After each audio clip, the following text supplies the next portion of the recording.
Welcome to the strategy guide and walkthrough for Octopath Traveler 2 for all the secrets to get all the treasure chests, the weaknesses to the enemies you will face, and the best strategies for the boss, and everything you need to know to ace Chapter 1 for Partitio, the merchant, in Octopath Traveler 2. Please like and subscribe, let's go. Okay, so after the opening scene and you get control of your character, you immediately have your path action that you need to use. Now you can use this to kind of haggle and get different items off of different people. There's tons of things you can play around with and buy here from all the various town people. The only one I really recommend is this guy here. You can get the light coin pouch, which you can actually turn a profit on very easily. Next up, you want to go get the dubious silver nugget from this guy using your path action, of course. Now you start out with enough money that you can play around with this all you'd like, but I just recommend the light coin purse and getting this dubious silver nugget. Head back to where you started up at the top of the hill here and talk to old Pap, and we'll get another cutscene. Now you can run around, you can explore all you'd like, but I do recommend immediately heading here and selling that lump of silver, because that sells for 2,000 gold, and you're gonna need that. You can also head down to this guy, buy a short bow and a stimulating earring,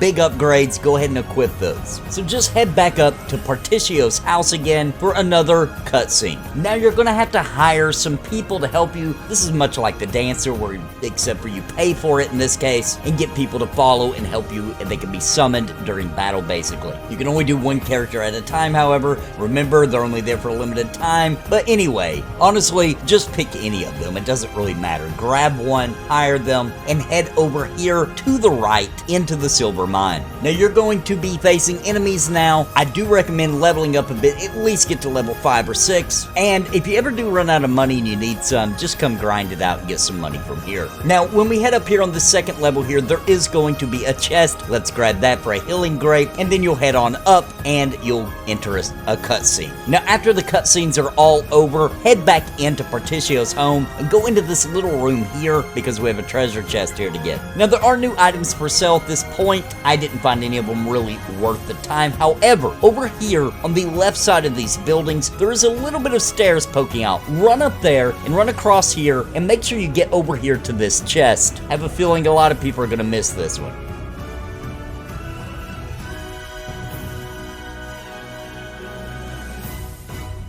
Now we need to head up to the tavern. Go talk to the person here, and they're going to sell you an empowering earring, and of course you also need to buy Pap's medicine. So get both of those from here, and once again, if you're out of money, just go back to the silver mine and grind a bit. Now let's go back to Partitio's house. You'll get a cutscene on the way there. Go on up into the home and go upstairs, and you have to stand on the far end here and drop that medicine down, which will trigger the next cutscenes. Now it's time to hire a posse. So listen, you can hire any of them you want, but what I found to be the best hires were Joe and Harry. So hire those two, mainly because they have dagger and axe attacks, which are really great against the final boss. It really is the only thing we're concerned with. Now we're gonna head back towards the silver mine. Things look a little different here because this is in a different point in time. You might want to drop a save and then run over here and make sure you get this chest for 500 gold. Go on up to the top and go on this ladder. Climb up and get the chest that's up here. Now you can climb back down the ladder and go across the train tracks. Go on down, and right here you're gonna find a chest.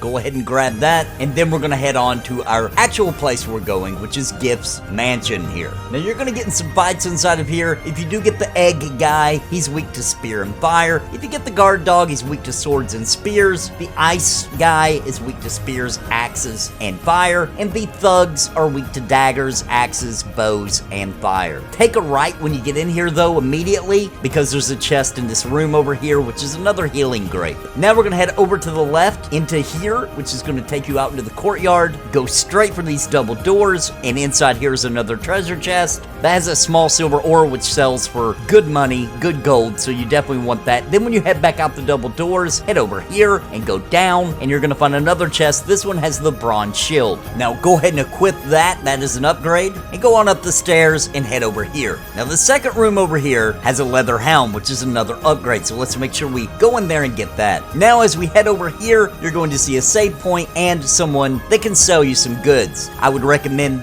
grabbing some of the healing grapes for the boss fight ahead. Make sure you save and then head on up. Now this is the final fight, the boss battle for chapter 1 for Partitio. He's going to summon for some of his goons. The top one there you see is weak to bows and fire, and the bottom goon you want to use spears and daggers against. Now Gif himself, spears or daggers is what you want to use. When he does power up, you might want to defend. Don't forget that Partitio can actually do a rest and get a big chunk of experience back, so he's pretty good as far as that goes. Just do that every time you're getting low. I would say if you get to 150 or anywhere in that range, go ahead and rest yourself up. This battle isn't too hard, and eventually Partitio will get his latent power, which you can use for multi-hitting attacks, and before you know it, you will have him defeated, and you will have completed the first chapter with 100% all the treasures, everything for Partitio in Octopath Traveler 2. This is an excellent JRPG that really reminds me of the old school Super Nintendo JRPGs, and I absolutely am loving this story. I do recommend after this part that you do prioritize picking up all the characters as your first objective before you head off to start doing chapter 2s of the stories that you want. And also do all their opening stories, their chapter 1s, because you get experience for that, and I'm gonna have guides for each chapter. Make sure you can 100% complete each chapter right here on the channel, so make sure you like and subscribe if this helped you out. And until next time, my friends, God bless and happy gaming.